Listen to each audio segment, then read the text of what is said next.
Swastiastu. Saya Niputungita Septiari Dewi, nomor absen 16, kelas 11A Farmasi. Di sini saya akan menjelaskan mengenai keluarga Sukinah, di mana hal-hal yang akan saya jelaskan yaitu meliputi definisi keluarga Sukinah, tujuan perkawinan Hindu, jenis perkawinan Hindu, serta kewajiban atas swadharma suami istri. Yang pertama yang akan saya jelaskan yaitu definisi keluarga Sukinah. Definisi keluarga Sukinah. Keluarga Sukinah merupakan keluarga yang baik, damai, bahagia, sejahtera, tentram, dan memiliki anak yang suputra. Untuk mewujudkan keluarga Sukinah, dibutuhkan usaha sadar diri anggota keluarga. Namun, di dalam perjalanan bahtera rumah tangga itu, pastilah ada hambatan maupun riak-riak perselisihan kecil. Keluarga Sukinah adalah keluarga harmonis, bahagia, sejahtera yang berlandaskan dharma perspektif Hindu. Selanjutnya yang kedua yaitu tujuan perkawinan Hindu. Salah satu tujuan dari perkawinan Hindu atau berkeluarga adalah membuat atau menghasilkan anak yang suputra. Selain itu, tujuan perkawinan Hindu adalah untuk mendapatkan keturunan dan untuk menebus dosa-dosa orang tua dengan menurunkan seorang putra, atau yang akan menyelamatkan arwah orang tuanya dari neraka. Selanjutnya, yang ketiga yaitu saya akan menjelaskan mengenai jenis perkawinan Hindu. Jenis perkawinan Hindu. Menurut penjelasan kitab Manawa Dharma Sastra, dapat dijelaskan atau dapat dinyatakan bahwa sistem atau bentuk perkawinan itu terdapat 8 jenis. Yang pertama yaitu Brahmana Wiwaha, yang kedua yaitu Daiwa Wiwaha, yang ketiga yaitu Arsa Wiwaha, yang keempat yaitu Prajapati, yang kelima yaitu Asura Wiwaha, yang keenam yaitu Gandarwa atau Gandarma Wiwaha, yang ketujuh yaitu Raksasa Wiwaha, yang kedelapan yaitu Paisacha atau Pisacha Wiwaha. Yang pertama yaitu saya akan mulai menjelaskan dari Brahmana Wiwaha. Brahmana Wiwaha adalah perkawinan yang terjadi karena pemberian anak wanita kepada seorang pria yang ahli Weda atau Brahmana dan berperilaku baik dan setelah menghormati yang diundang sendiri oleh wanita. Selanjutnya, yang kedua yaitu Daiwa Wiwaha. Daiwa Wiwaha adalah perkawinan yang terjadi karena pemberian anak wanita kepada seorang pendeta yang melaksanakan upacara atau yang telah berjasa. Selanjutnya, yang ketiga yaitu Arsa Wiwaha. Arsa Wiwaha adalah perkawinan yang dilakukan sesuai dengan peraturan setelah pihak wanita menerima seekor atau 2 pasang lembu dari pihak calon mempelai laki-laki. Selanjutnya yang keempat yaitu Prajapati Wiwaha. Prajapati Wiwaha adalah perkawinan yang terlaksana karena pemberian seorang anak kepada seorang pria. Setelah berpesan dengan mantra semoga kamu berdua melaksanakan kewajibanmu bersama, dan juga setelah menunjukkan penghormatan atau kepada pengantin pria. Yang kelima yaitu Asura Wiwaha. Asura Wiwaha adalah bentuk perkawinan yang terjadi di mana setelah pengantin pria memberikan mas kawin sesuai kemampuan dan didorong oleh keinginannya, yang dimana keinginan tersebut muncul dari dirinya sendiri kepada si wanita dan ayahnya yang menerima wanita itu untuk dimiliki. Yang keenam yaitu Gandarma atau Gandarwa Wiwaha. Gandarma atau Gandarwa Wiwaha adalah bentuk perkawinan suka sama suka antara seorang wanita dengan seorang pria. Yang ketujuh yaitu Raksasa Wiwaha. Raksasa Wiwaha adalah bentuk perkawinan dengan menculik gadis secara kekerasan. Yang kedelapan yaitu Paisacha atau Pisacha Wiwaha. Paisacha atau Pisacha Wiwaha adalah bentuk perkawinan dengan cara mencuri, memaksa dan membuat bingung atau dengan mabuk. Nah, jadi untuk jenis perkawinan Gandarwa atau Gandarma, Raksasa dan Pisacha atau Paisacha Wiwaha merupakan jenis perkawinan yang dilarang. Selanjutnya yang keempat yaitu saya akan menjelaskan mengenai kewajiban atas swadharma suami istri. Kewajiban suami terhadap istrinya menurut Manawa Dharma Sastra. Yang pertama yaitu suami wajib melindungi istri dan anak-anak serta memperlakukan istri dengan wajar dan hormat. Wajib memelihara kesucian hubungannya dengan saling mempercayai sehingga terjamin kerukunan dan keharmonisan rumah tangga. Yang kedua yaitu suami hendaknya menyerahkan harta kekayaannya dan menugaskan istrinya untuk mengurus juga urusan dapur, upacara agama dalam rumah tangga, dan upacara-upacara yang besar bersama suaminya. Yang ketiga yaitu suami berusaha menjamin kehidupan istrinya serta memberikan nafkah, terutama bila dalam suatu urusan atau ketika ia harus melaksanakan tugas keluar daerah. Yang keempat yaitu suami wajib membahagiakan istrinya dan mengusahakan agar antara mereka sama-sama menjamin kesucian pribadi dan keturunannya dengan tidak selingkuh serta menjauhkan diri dari segala sesuatu unsur lain yang dapat mengakibatkan perceraian. Yang kelima yaitu suami hendaknya selalu merasa puas dan bahagia bersama istrinya. Karena bila dalam rumah tangga suami istri itu hendaknya selalu merasa puas, maka rumah tangga itu akan terpelihara kelangsungannya. Yang keenam yaitu suami wajib menjalankan dharma grasta dengan baik. Dharma kepada keluarga atau kula dharma terhadap masyarakat dan bangsa atau wamsa dharma, serta wajib mengawinkan putra-putrinya kepada waktunya, di mana yang dimaksud yaitu adalah tepat waktu atau sudah seharusnya.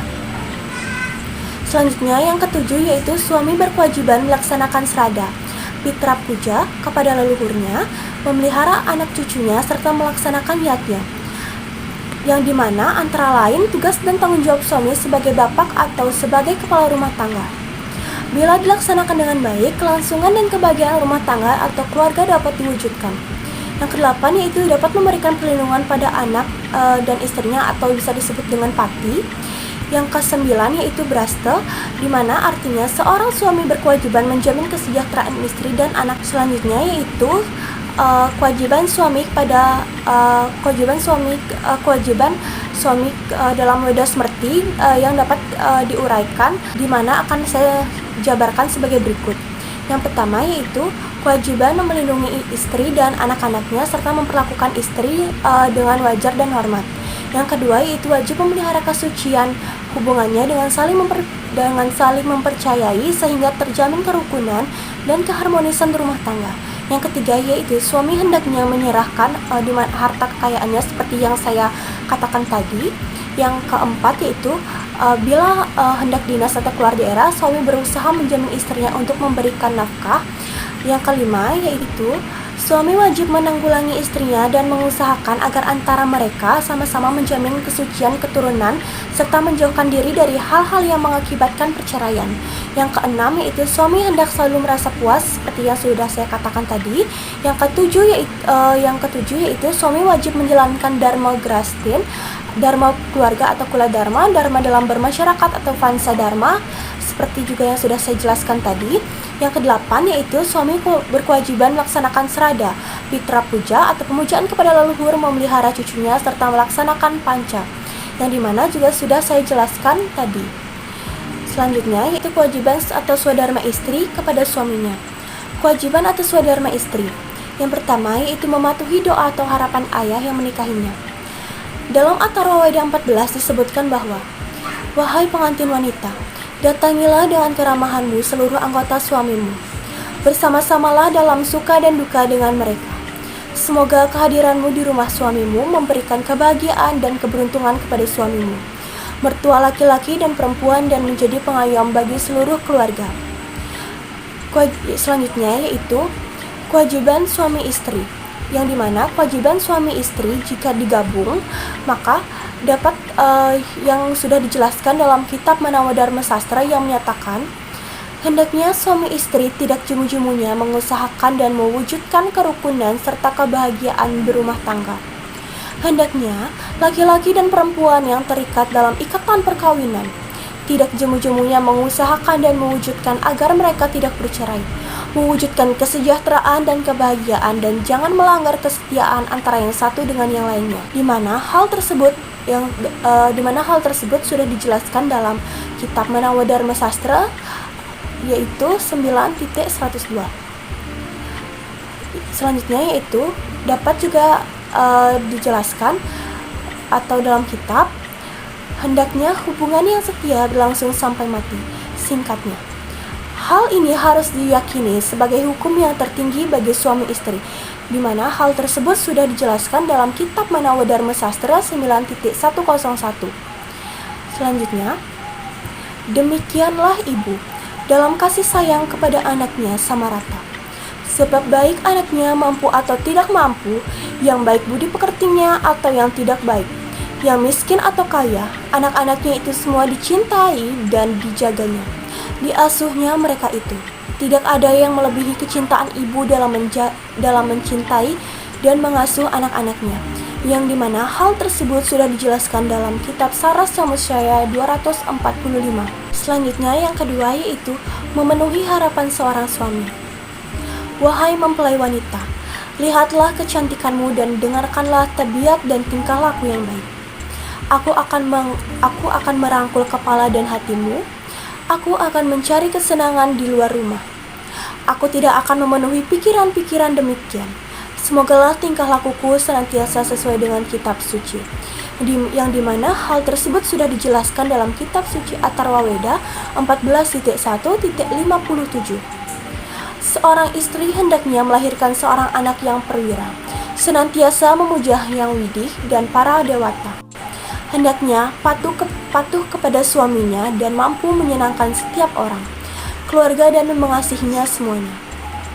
Yang dimana hal tersebut sudah dijelaskan dalam kitab Rekweda 10.85.43. Seorang istri adalah pengendali keluarga. Ia seorang yang cerdas. Ia mengatur seluruh keluarga, sangat berharga dalam keluarga, dan yang mendukung kehidupan keluarga. Selanjutnya, yang ketiga yaitu berpenampilan lemah lembut dan simpatik. Wahai wanita, berjalan lihatlah ke bawah. Jangan mengadah bila sedang duduk, tutuplah kakimu rapat-rapat. Yang dimana hal tersebut sudah dijelaskan dalam Rekweda 7.33.19. Yang keempat yaitu setia kepada suaminya, sadar dan menghormati yang lebih tua. Yang dimana disebutkan bahwa, wahai istri, tunjukkanlah keramahanmu, keberuntungan dan kesejahteraan. Usahakan melahirkan anak. Setia dan patuhlah kepada suamimu dan siap sedialah menerima anugerah yang mulia. Yang dimana hal tersebut sudah dijelaskan dalam kitab Atharwa Weda 14.1.42. Yang dimana juga dijelaskan bahwa, wahai mempelai wanita, hendaklah kamu merasa bersyukur dalam keluarga suamimu dengan jalan melahirkan putra-putri. Hendaknya senantiasa waspada melayani, tahan uji atau sabar, dan menjaga nama baik keluarga suamimu. Yang dimana hal tersebut sudah dijelaskan dalam kitab suci Rekweda 10.85.27. Wahai mempelai wanita, senantiasalah memuja Saraswati dan hormatlah kepada yang lebih tua dalam keluargamu, yang dimana hal tersebut sudah dijelaskan dalam kitab Atharwa Weda 14.2.20. Yang dimana terdapat juga sloka yang menjelaskan, yang dimana isi dari sloka tersebut yaitu adalah Mamayam Asuposya, Mahyam Tuadat Braspati, Maya Pace Prajapati, Samjiva Saradah Satam. Yang dimana sloka tersebut yang tertuang dalam kitab suci Atharwa Weda 14.1.52. Yang dimana artinya, engkau istriku yang dianugerahi yang widih kepadaku. Aku akan mendukung dan melindungimu. Semoga engkau hidup berbahagia bersamaku dan anak keturunan kita sepanjang masa. Sekian yang dapat saya sampaikan, jelaskan mengenai keluarga Sukinah, yang dimana saya sudah menjelaskan dan menyampaikan mengenai definisi keluarga Sukinah, tujuan perkawinan Hindu, jenis-jenis perkawinan Hindu, serta kewajiban atas swadharma suami istri. Mohon maaf jika saya terdapat kesalahan kata maupun yang lainnya. Saya tutup dan akhiri dengan Prama Santi. Om Santi Santi Santi. Terima kasih, Miss.